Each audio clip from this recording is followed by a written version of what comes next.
మన భారతదేశానికి చెందినటువంటి ఇస్రో 2027లో గగన్‌యాన్ అనేటటువంటి ఈ యాత్రను చేపట్టబోతోంది. సో, గగన్‌యాన్ అనేది మానవ సహిత అంతరిక్ష యాత్ర.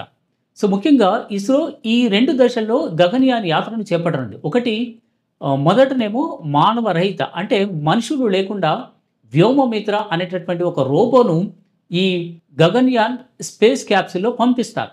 సో, అక్కడికి వెళ్ళిన తర్వాత ఈ వ్యోమమిత్ర అనేటటువంటి ఆహ్, రోబో అక్కడ అధ్యయనం చేస్తుంది. అంటే వాతావరణ పరిస్థితులను వాటిని.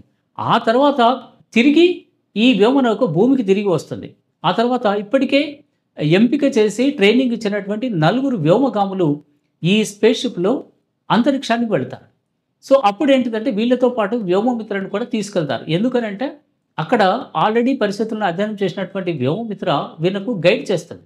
సో, అలాగే ఈ అంతరిక్ష కేంద్రానికి వెళ్ళొచ్చినటువంటి శుభాంశు శుక్లా కూడా ఆయన అనుభవాలు తర్వాత అంతరిక్ష యానంలో ఉపయోగపడతాయి. ఇప్పుడు ఆయన యాక్సియం 4కు పైలట్‌గా పనిచేస్తారు. సో, ఆ తర్వాత కూడా ఈయన అనుభవాలనేవి ఉపయోగపడతాయి.